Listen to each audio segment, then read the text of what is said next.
오늘 본문은 야곱에 관한 이야기입니다. 야곱은 형 에서가 받을 축복을 아버지 이삭을 속여가지고 가로챘습니다. 아버지 이삭이 그 형 에서에게 야 사냥해가지고 별미를 만들어 오게 되면 내가 그거 먹고 너에게 그냥 충분하게 복을 빌겠다. 그래서 이제 에서는 밖으로 사냥하러 간 그 사이에 이런 사정을 누가 알았냐면 어머니 리브가가 알았어요. 근데 이 어머니 리브가는 하나님이 누구를 언약의 후사로 삼으셨어요? 야곱을 삼았다는 것을 압니다. 그래서 야곱으로 복을 받게 해야 되겠다 이렇게 생각해서 아버지 이삭이 눈이 어두운데 그 아버지를 속여가지고 결국 야곱으로 복을 받게 했던 거지요. 이제 형 에서가 이 일을 알고 이제 야곱에게 보복을 하려고 하니까 할 수 없이 야곱은 하란에 있는 외삼촌 라반의 집으로 피신을 하게 됩니다. 근데 이제 이 피신하는 이 길이 사실은 만만하지는 않아요. 브엘세바에서 하란까지는 약 800km 정도 된다고 하는데, 그래서 제가 우리나라의 800km가 어디서 어디까지 될까 생각해 봤는데 부산에서 신의주까지가 한 850km 된다고 해요. 그러니까 부산에서 출발하면 신의주까지는 다 가지 못한 어느 지점일 것 같습니다.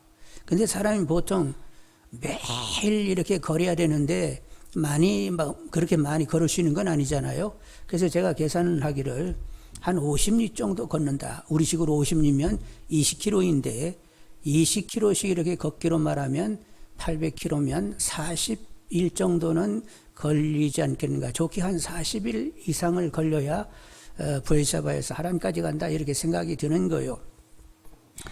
그런데 사실 이 참 떠날 때 사전에 준비해 가지고 모일모시에 내가 이제 한번 하란을 갔다 와야지 이렇게 준비를 잘하고 갔으면 그래도 정돈된 마음으로 이렇게 떠나가게 되는 것인데 지금 어떻게 가는 거예요? 갑작스럽게 이렇게 떠나다 보니까 준비도 없고 그래가지고 모든 것이 불확실하고 불안한 상태에서 떠나게 되었단 말이죠. 그래서 이제 루스 가까이 이르러가지고 이제 들녘에서 돌베개하고 잠을 청하게 되었어요. 루스 성으로도 못 들어가고 하여간 못 미쳐가지고 들녘에서 자게 되는데 그러면 브엘세바에서 루스까지는 몇 킬로냐? 85km가 된다네요. 그래서 이제 하루 한 20km 정도 잡으면 한 5일 정도는 걸었다 싶습니다. 그래서 이제 피곤해가지고 돌베개하고 잠을 청하게 되었어요. 그런데 꿈 중에 하나님이 나타나셨습니다. 12절 한번 보시겠습니다. 12절. 꿈에 본 적 사닥다리가 땅에 서 있는데 그 꼭대기가 하늘에 닿았고 또 본 적 하나님의 사자들이 그 위에서 오르락 내리락 하고. 야곱이 보니까 하나님의 영광이 대낮까지 비추고 있었어요. 그리고 사닥다리가 내리는데 하늘에서 땅까지 이렇게 사닥다리가 내리게 되었습니다. 그리고 그 사닥다리를 타고 천사들이 오르락 내리락 하는 거예요. 그리고 하나님 그 사닥다리 제일 위에 영광 가운데에 쌓여서 하나님이 서 계셨던 거지요. 자, 그런데 여러분 이 장면을 지금 보고 계시는데 이것이 우리의 기도의 현실이라는 거예요. 이렇게 영의 눈이 띄어 있지 않아서 보지 못하는 것이지 영의 눈이 띄었다라고 하면 이렇게 사닥다리가 내리고 천사들이 오르락 내리락 하고 있는 가운데에 내가 기도하고 있다 이렇게 볼 수 있다는 거예요. 자, 사닥다리는 무엇을 얘기하느냐 하면 하나님께 오르고 내리는 길이 되신 예수님을 가리키는 거지요. 요한복음 14장 6절에 예수께서 이르시되 내가 곧 길이요 진리요 생명이니 나로 말미암지 않고는 아버지께로 올 자가 없느니라. 이런 말씀, 예수님이 길이요 사닥다리가 되시는 것입니다. 요한복음 1장 51절에 보면 또 이르시되 진실로 진실로 너희에게 이르노니 하늘이 열리고 하나님의 사자들이 인자 위에 오르락 내리락 하는 것을 보리라. 지금 사닥다리 위에 천사들이 하나님의 사자들이 오르락 내리락 하지요. 사닥다리는 예수님을 가리킨다고 얘기했습니다. 여러분, 성도님들이 기도할 때 누구 이름으로 기도해요? 예수 이름으로 기도해야만 이게 올라가게 된단 말이요.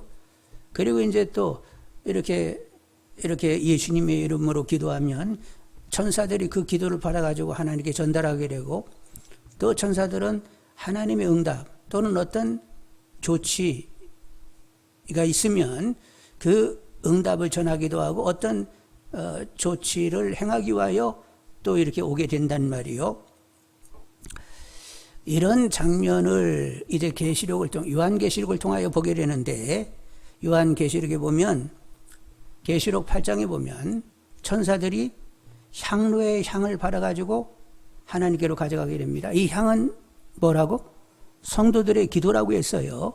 그래서 성도의 기도가 하나님께 전달되게 되면 하나님이 응답을 주시면 향로에 또 받아가지고 내려오게 되는데, 향로에는 뭐가 담겨 있냐면 우레와 음성과 번개와 지진이 담겨져 가지고 땅에 떨어지게 됐다는 거예요. 그래서 하나님께서 이 믿지 않는 사람들을 심판하는 것도 누구의 기도를 들으시고 역사하신다고? 성도들의 기도를 들으시면서 일하시는 분입니다. 하나님은 이렇게 단독으로 일을 하시는 것이 아니라 정 기도가 없으면 성령으로 빌게 하시고 주님으로 빌게 하시면서 그 기도를 들으시고 일을 하시는 분인데, 이렇게 성도들이 예수 이름으로 기도하게 되면 하나님이 들으시고 역사하십니다. 여러분, 천사들이 꼭 사닥다리로만 다녀야 할 필요가 뭐 있어요? 사닥다리 말고 그냥 자기 좋은 대로 막 다닐 수도 있잖아요. 그런데 이 사닥다리를 타고 오르고 내렸다라고 얘기하는 것은 거기에 의미가 있는데, 주님의 이름으로 기도하고 주님의 이름으로 응답이 되어지기 때문에 이 사닥다리가 필요하게 되었던 것입니다. 그래서 말씀인데, 우리가 기도하게 되면 바로 이런 현장 가운데 우리가 있는 거지요. 영의 눈이 열리게 되면 그 상황을 볼 수가 있습니다. 그런데 보지 못해도 우리는 성경의 계시를 통하여 충분히 이러한 사실을 발견할 수 있는 줄 압니다. 기도한다라고 하는 것은 은혜의 영광스러운 일인데, 여러분 쉬지 말고 기도하는 가운데 은혜의 영광을 누리시는 분들이 되기를 원합니다. 하나님께서 이제 그 사닥다리 위에서 말씀을 하시게 됐어요. 13절로 15절 같이 읽습니다. 13절로 15절. 또 본즉 여호와께서 그 위에 서서 이르시되, 나는 여호와 너의 조부 아브라함이 하나님이요 이삭의 하나님이라. 내가 누워 있는 땅을 내가 너와 내 자손에게 주리니 내 자손이 땅이 튀길같이 되어 내가 서쪽과 동쪽과 북쪽과 남쪽으로 퍼져나갈지며 땅의 모든 족속이 너와 내 자손으로 말미암아 복을 받으리라. 내가 너와 함께해서 내가 어디로 가든지 너를 지키며 너를 이끌어 이 땅으로 돌아오게 할지라. 내가 내게 허락한 것을 다 이루기까지 너를 떠나지 아니하리라 하신지라. 자, 13절 다시 보면, 또 본즉 여호와께서 그 위에 서서 이르시되, 나는 뭐니? 여호와니. 하나님 당신의 이름을 이렇게 밝히시는데, 먼저 일단은 하나님께서 누군가를 대화의 상대를 삼았다라고 하는 것은 이건 엄청난 은혜이죠. 여러분, 하나님 앞에 인간, 죄된 인간이 있으면 그냥 요절하여 죽습니다. 근데 하나님께서 친근하게 누군가를 상대해 가지고 이렇게 대화하고 있다라고 하면 그것은 굉장히 영광이 되는 거예요. 근데 우리는 하나님과 관계가 어떻지요? 하나님의 자녀로 하나님을 상대하고 있습니다. 하나님이 사랑하는 대상으로 우리와 늘 대화를 트고 계시단 말이요. 그리고 하나님께서는 자녀된 우리와 마음 통하고 아주 친밀하게 지내기를 원하신단 말이요. 누군가는 하나님 앞에 나가면 그냥 꼬꾸러져 죽어야 되는데, 우리는 하나님을 친밀히 누리면서 이렇게 살게 됐으니 이 은혜와 영광이 엄청난 것임을 여러분 아시는 분들이 되기를 원합니다. 그래서 말씀인데, 하나님과 더 익숙해지는 분들이 되기를 원합니다. 아무리 가까운 사람도 오래 떨어져 있으면 처음에는 막 낯설고 무슨 말을 해야 될지 이렇게 근긍하게 된다는 말이요. 근데 늘 익숙하게 되면 말하지 않아도 이렇게 눈빛만 딱 봐도 감 잡지요? 여러분, 하나님과 익숙해지는 분들이 되기를 원합니다. 그래서 말씀과 기도에 창념하시면서 하나님과 늘 대화 트고 하나님과 이렇게 익숙해지는 사귀는 이런 시간을 가져야 되겠어요. 그리고 이렇게 심령의 귀가 열려서 하나님의 말씀하실 때 제대로 알아들을 수 있는 이런 귀가 되게 해달라고 간구하시고 경우경우마다 하나님의 음성을 듣고 여러분 하나님 음성에 따라 행할 수 있는 이들이 다 되기를 원합니다. 우리가 그래야 되겠다고 하는 중심만 있으면 심령의 귀가 열려서 분별하고 하나님의 분별된 뜻으로 나 살아야 돼. 이런 기본만만 있어도 하나님은 중심 보고 역사하시는 분이요. 그러니까 중심이 정확한 분들이 다 되기를 바라고 하나님과 마음 통하며 하나님과 함께 이렇게 삶을 누리는 그런 하나님이 기뻐하시는 자녀들 다 되시기를 원합니다. 자, 하나님께서 이렇게 야곱을 대화 상대로 삼으셨다는 것 은혜고, 그리고 하나님이 당신의 이름을 밝히는데 나는 여호와로라 이렇게 말씀하셨어요. 여호와라는 말은 무슨 뜻? 스스로 있는 자입니다. 하나님은 과거에도 있었고 현재도 있고 미래에도 있을 뿐이고 누구 간섭 없이 하나님은 뜻을 정하시고 약속하시고 약속한 바를 이루시는 분이에요. 자, 그런데 오늘 말씀 내용에 보니까 하나님은 스스로 계셔서 약속하시고 지키시는 분인데 누구랑 그렇게 약속을 했어요? 야곱의 조부 아브라함과 야곱의 아버지 이삭과 약속을 했다는 거예요. 그 약속을 이제는 야곱과 하겠다고 이렇게 말씀을 하십니다. 내용은 너두운 땅 가나안을 너와 너의 씨들에게 줄 것이고 자손들이 티끌같이 많게 되고 동서남북으로 편만하게 될 것이다. 그리고 모든 땅의 족속들이 너와 너의 씨로 복을 받게 될 것이다. 할아버지에게 아버지에게 했던 그 얘기를 또 야곱에게도 했단 말이요. 이렇게 언약의 대상자로 삼은 것도 이거 영광이지요. 형 에서가 있는데 이렇게 야곱이 언약의 대상자가 됐단 말이요. 그런데 이 약속이 우리 것이 되었다는 것을 아시기를 원합니다. 아브라함의 육신의 씨는 이삭이지만 영적인 씨는 누구요? 예수 그리스도, 여인의 후손 예수 그리스도이신 것입니다. 그런데 우리는 예수를 영접함으로 예수 안에 들어가는 바람에 이 약속이 내 것이 됐어요. 그래서 우리는 관심하기를 열방이 땅끝까지 복음이 전해져서 열방이 하나님께로 돌아와야 된다는 이런 관심들을 다 가지고 있지요. 예, 우리는 영적인 아브라함의 씨이기 때문에 그렇게 관심 가지고 더욱 깨어서 가족 구성원 가운데 아니면 이웃 가운데 친척 친지 친척들 그리고 친구들 그리고 이 나라가 북한이 중국이 그리고 열국이 하나님께로 돌아오는 하나님 직접 다스리는 나라가 되도록 늘 깨어서 기도하시는 줄 압니다. 자, 이렇게 조부와 아버지에게 약속한 바를 다시 반복하고는 그리고 개인적으로는 어떻게 약속하시냐면 내가 너와 함께 할 것이고 내가 너에게 둔 뜻을 다 이룰 때까지 너와 함께해서 내가 너를 지킬 것이다 이렇게 말씀을 하셨어요. 여러분, 그런데 우리가 아브라함과 이삭과 야곱의 삶을 보게 되면 무슨 거시적으로 굉장히 큰 사건이 일어났던 건 아니에요. 아브라함은 그냥 햇사람의 땅 구리는 막벨라 굴을 취하는 걸로 아브라함은 얻은 것이 그것밖에 없지요. 야곱도 보면 12아들을 낳았다. 그리고 애굽에 내려가서 살게 되었다. 이런 삶의 내용을 가졌을 뿐이요. 근데 그들은 낙심하지는 않았습니다. 하나님은 하나님의 뜻한 바를 언젠가는 다 성취할 거라고 이렇게 기대를 하면서 자기들 분량만큼은 그들이 살았던 거지요. 여러분, 우리들의 삶, 내게 허락한 분량만큼 살고자 하는 분들이 되기를 원합니다. 크게 쓰임받든 작게 쓰임받든 크고 작고 그런 건 신경 쓰지 말고 하여간 정확하게 저를 향하신 하나님의 뜻이 이루어지기를 늘 기도하시면서 여러분 남은 삶 과정에 하나님의 뜻이 계속 채워지는 이런 은혜가 있어지는 분들이 다 되기를 원합니다. 그래서 여러분 삶을 마감 지을 때는 어떤 생각을 해야 돼요? 그래도 하나님의 뜻이 이루어진 거야. 내 삶은 이렇게 살도록 하나님이 결정하셨지. 이렇게 여러분 통정하시면서 세상을 정리할 수 있는 분들이 되기를 원합니다.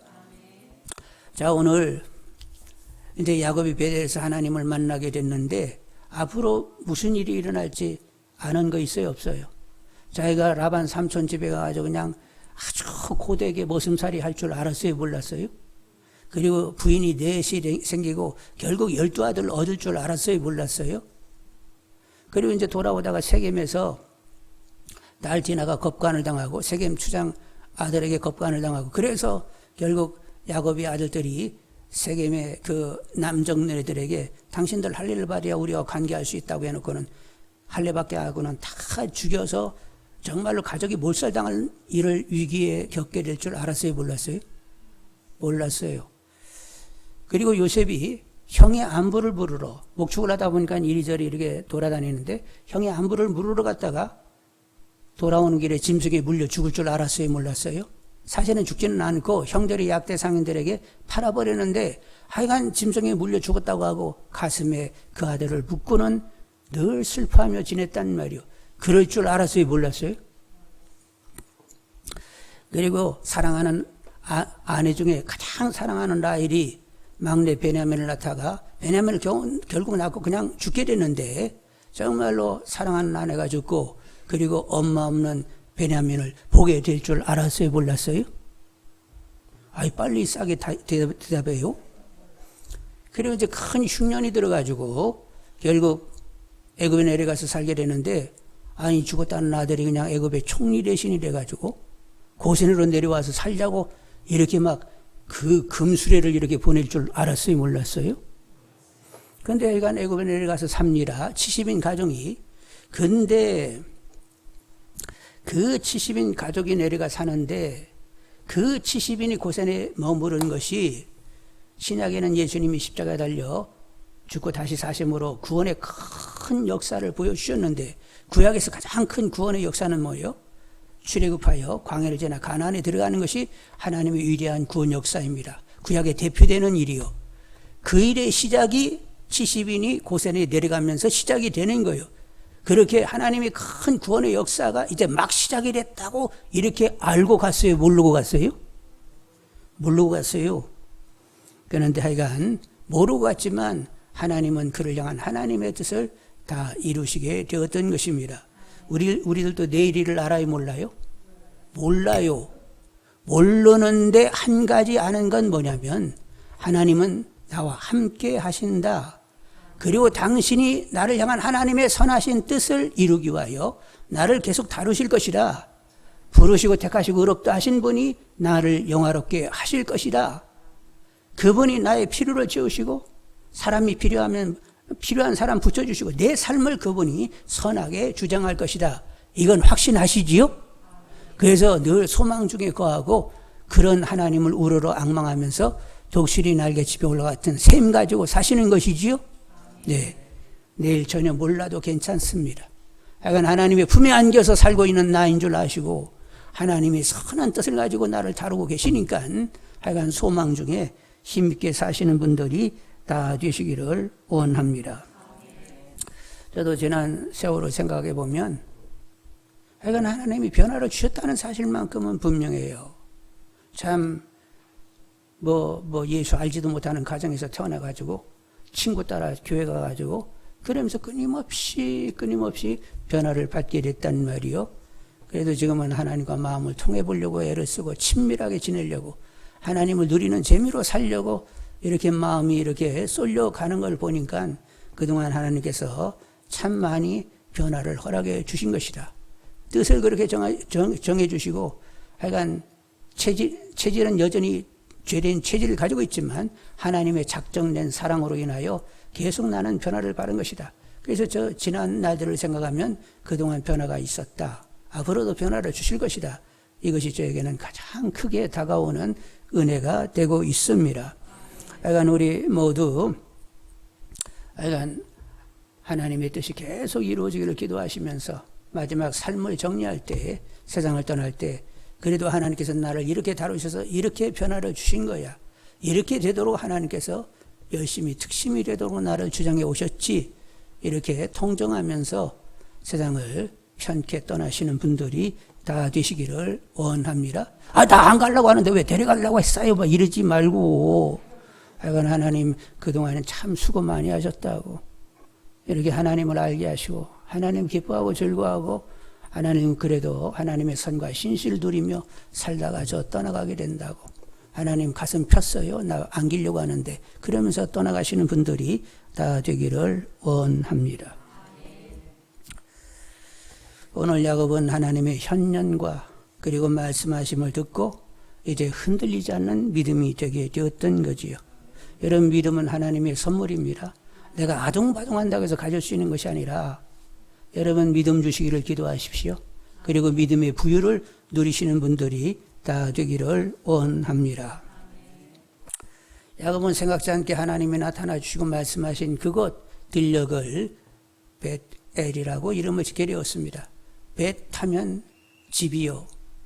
그리고 엘 하면 하나님이요. 그래서 벳엘 하면 하나님의 집이 되는 거지요.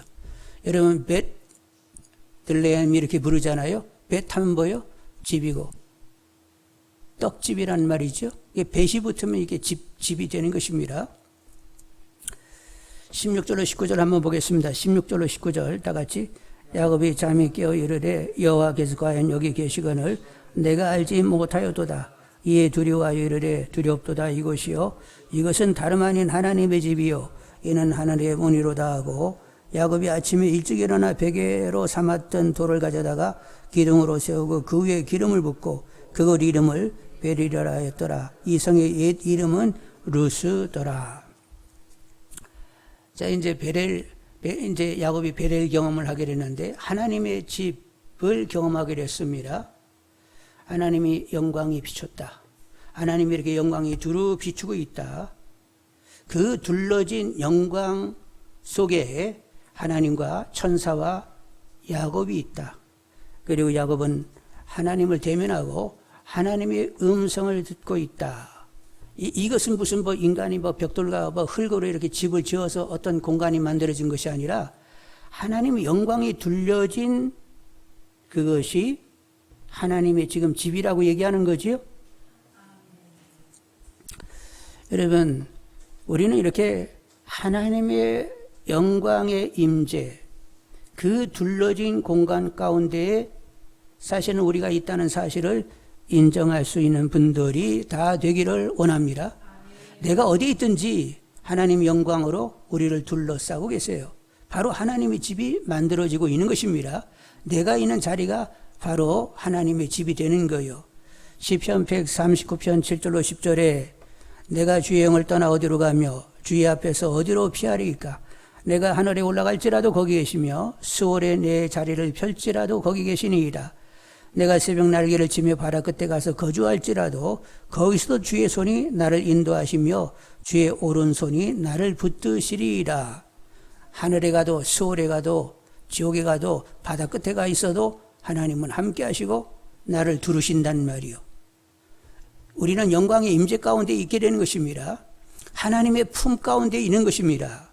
바로 그 영광의 임재, 그 공간, 그리고 하나님의 품이 결국 하나님의 집이 되는 거지요.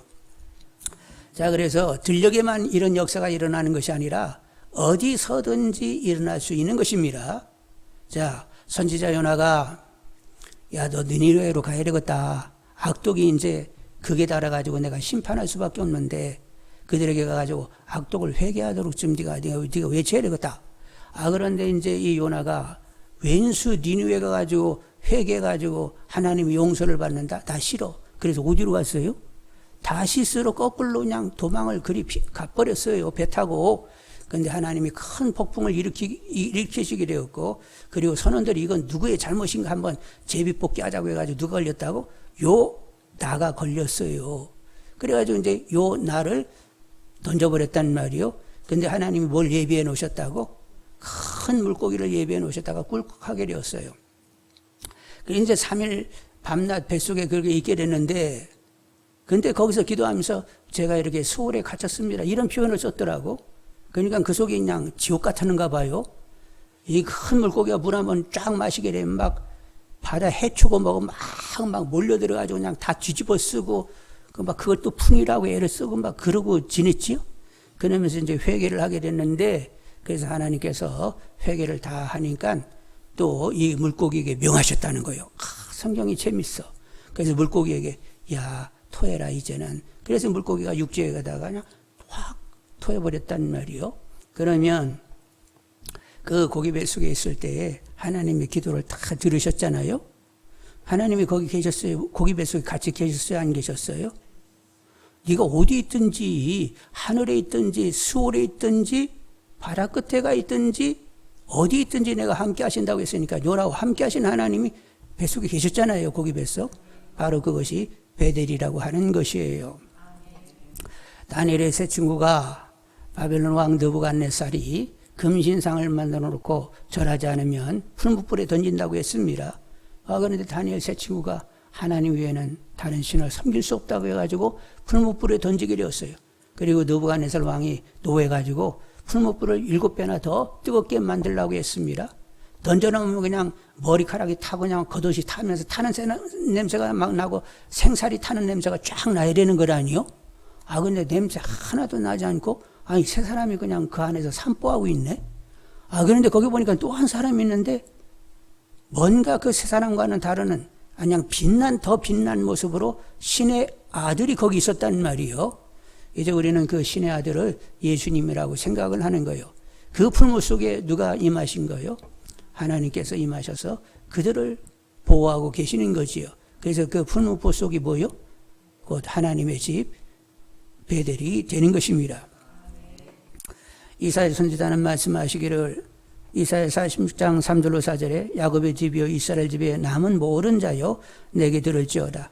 배에서 태어남으로부터 내게 안겼고 태에서 남으로부터 내게 업힌 너희요 너희가 너는 이르기까지 내가 그리하겠고 백발이 되기까지 내가 너희를 품을 것이라. 내가 지었은즉 내가 업을 것이요 내가 품고 구하여 내리라.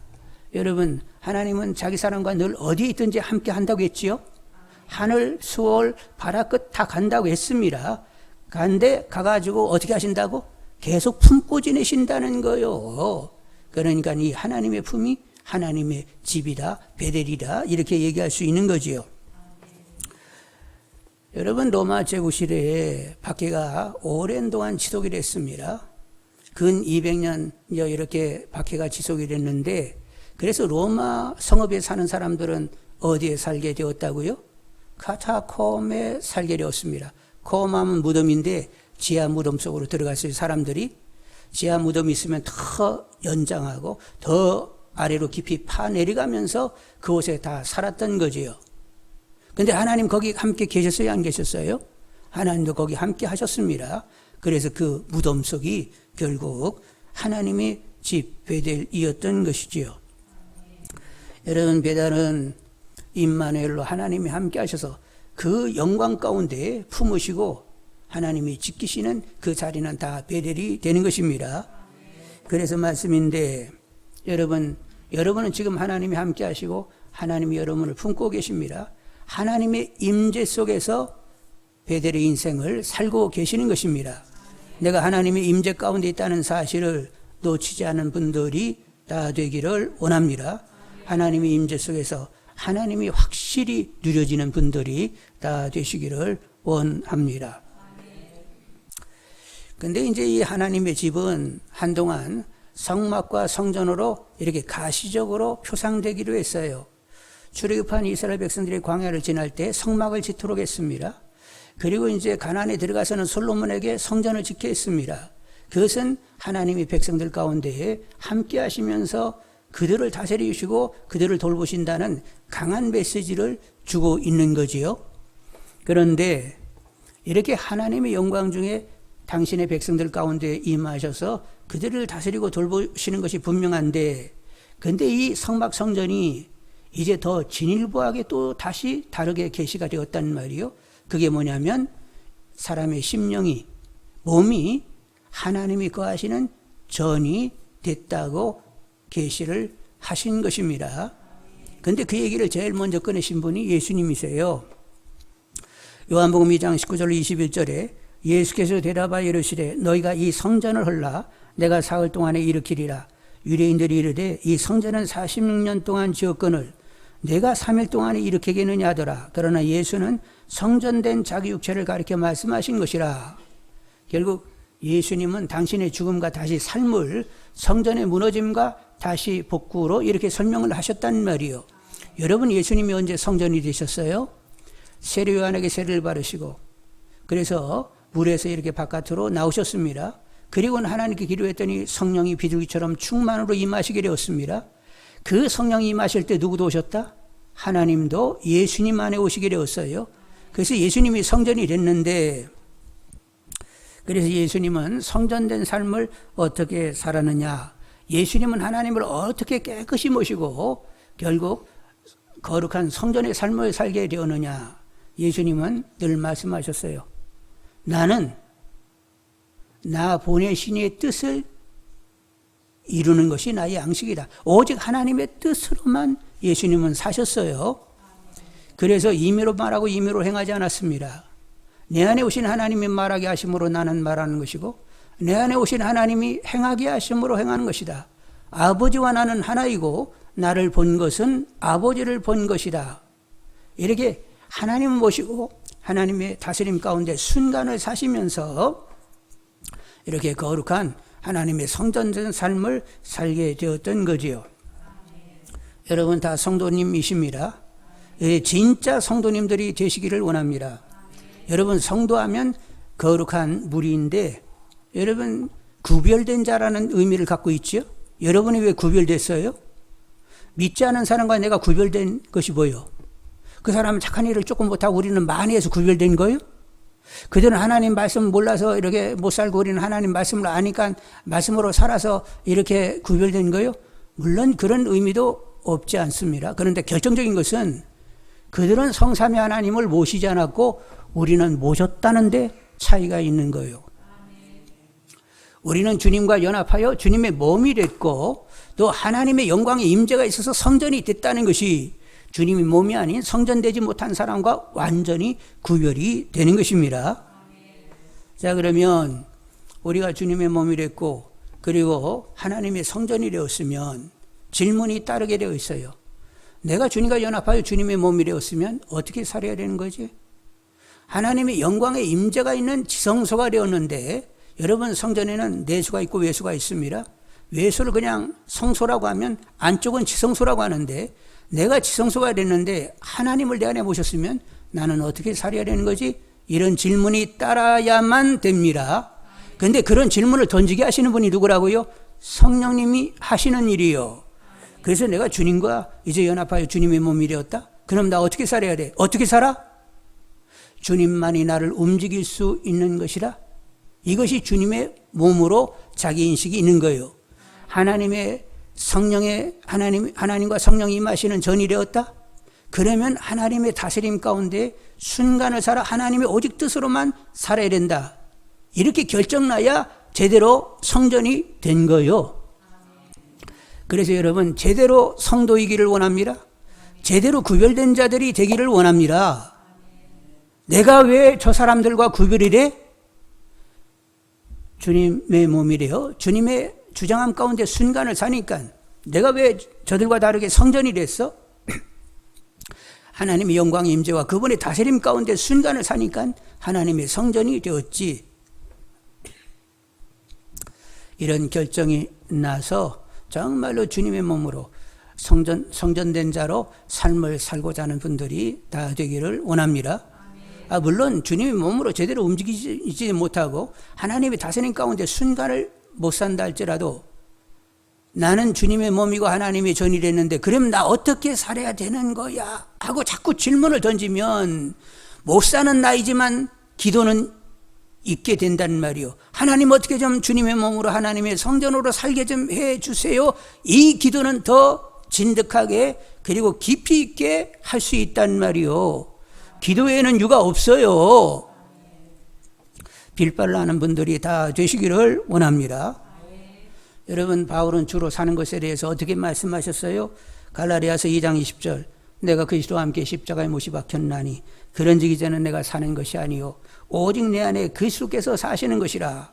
이제 내가 육체 가운데 사는 것은 나를 사랑하사 나를 위하여 자기 자신을 버리신 하나님 아들을 믿는 믿음 안에서 하는 것이라. 베드로는 하나님의 성전된 삶을 살고자 하니까 어떤 말씀을 우리에게 던지느냐. 베드로전서 4장 11절에 만일 누가 말하려면 하나님의 말씀을 하는 것 같이 하고 누가 봉사하려면 하나님의 공급하신 힘으로 하는 것 같이 하라. 이는 범사에 예수 그리스도로 말미암아 하나님의 영광을 바르시게 하려 함이니 그에게 영광과 권능이 세세에 무궁하도록 있느니라. 아멘. 여러분, 우리는 순간 범사에 내 안에 오신 주님 하나님으로 살고자 하는 분들이 다 되기를 원합니다. 그렇게 마음을 먹게 하고 그렇게 삶의 지향을 정확히 만드시는 분이 누구라고요? 성령이십니다. 그러니까 성경을 보면서 말씀이 있으면 말씀 붙들고 성령님 만들어 달라고 계속 기도하세요. 우리는 굳어 있어서 제대로 이렇게 변화가 없는데 성령님이 부드럽게 만들어 놓으시는 줄 압니다. 우선은 나는 주님이 거하시는 주님의 몸이 되었고 하나님이 영광으로 임재해 계신 하나님이 성전됐다는 사실을 나의 정체로 인식해내는 분들이 되기를 원합니다. 그리고 질문, 내가 주님의 몸이고 하나님의 성전됐으면 나는 어떻게 살아야 되는 것이지 하는 질문이 뒤따라 오기를 원합니다. 그러면 나는 결코 임의로 함부로 살 수 없는 자이다, 이런 생각을 하게 되는 거지요. 그런데 이런 정체의식이 없으면 막 살게 되어 있어요. 여러분, 사도 바울이 고린도 교회에 뭐라고 말씀했어요? 고린도 교회는 파당을 짓고 그리고 음란하고 그리고 막 은사를 자랑하고 하여간 계속 고통스러운 이런 상황 속에 고린도 교회가 있게 되는데 사도 바울은 그들에게 이렇게 얘기합니다. 고린도전서 3장 16, 17절에 너희는 너희가 하나님의 성전인 것과 하나님의 성령이 너희 안에 계시는 것을 알지 못하느냐? 알고 있었을까요? 모르고 있었을까요? 모르고 있었어요. 그래서 너희들이 하나님의 성전인 것과 하나님의 성령이 거하시는 전인 줄 알지 못하느냐? 누구든지 하나님의 성전을 더럽히면 하나님이 그 사람을 멸하시리라. 하나님의 성전은 거룩하니 너희도 그리하라 하시면서 문제 있는 교회를 이렇게 정체의식을 갖게 하면서 변화를 주기를 사도 바울이 원하셨단 말이요. 제가 이제 많은 목사님들과 늘 대화를 나누게 되는데 편한 교회 하나도 없어요. 다 얘기 들으면 막 고통 가운데 있습니다. 그리고 얘기를 쭉 듣다 보면 주님으로 사는 사람이 없어요. 하나님 모시고 순간을 하나님으로 살고자 하는 사람이 없어요. 그리고 다들 어렵다는 얘기를 계속 우리가 쏟고 있습니다. 그래서 저도 질문합니다. 하나님이 이렇게 다 고통이고 문제가 있다고 하면 이것을 어떻게 해결해야 되는가요? 결국 해결은 사도 바울처럼 접근할 수밖에 없구나. 이제 주님을 모셨으니까 주님으로 살아야 된다고 계속 얘기할 수밖에 없다. 우리는 주님의 몸이 됐으니까 내 안에 오신 주님으로 순간을 살고자 하는 사람이 되어야 된다. 이 말을 끝까지 나는 할 것이다. 그리고 성전 됐으니 영광의 임재 가운데 오신 그분이 우리를 다스려야 되는데 순간 하나님의 다스림 가운데 있느냐고 계속 질문 던지지 않고서는 교회는 변화할 수 없는 것이다. 저의 답은 이거예요. 아니, 내가 답을 낸 것이 아니에요. 사도 바울이 고린도 교회를 향하여 너희들은 주님의 몸인 줄 알지 못하느냐, 성전인 줄 알지 못하느냐 계속 얘기하면서 고린도 교회의 변화를 주기를 원했고, 결국은 고린도 교회가 변할 수 없는 교회가 변했다라고 하면 우리는 하나님 앞에 내가 누구인지를 알고 정체감 있게 제대로 행동할 수 있도록 입이 달아 없어질 때까지 계속 얘기하지 않고서는 교회는 변화할 수 없는 것이라, 그냥 슬쩍슬쩍 너무 좋고 뭐 좋게 이렇게 넘어가는 것이 아니라 가장 본질적인 것을 이야기하지 않으면 교회는 변화가 없는 것이라. 여러분, 접수되는 분들이 다 되기를 원합니다. 앞으로 계속 우리의 정체에 대해서 끊임없이 얘기할 터인데, 목사님 할 말이 없어가지고 저 얘기만 하는가? 그렇게 받지 마시고 고린도 교회를 향하여 여러분들은 주님의 몸이요, 몸의 지체요, 여러분은 성전된 자들이 계속 얘기하는 것처럼 우리는 우리가 하나님 앞에 어떻게 새롭게 존재되었는지 정체의식을 갖고 그 의식에 합당하게 몸짓을 갖기 전까지는 한국교회는 변화가 되지 않습니다. 우리 먼저 내가 정말로 주님의 몸으로 하나님의 전으로 살고 있는지 계속 질문 던지는 분들이 되기를 바라고, 여러분 안에 끊임없는 변화를 꾀하시는 분들이 되기를 원합니다. 여러분 자신이 변한 만큼 교회가 변한 것이고 한국 교회가 변한 것입니다.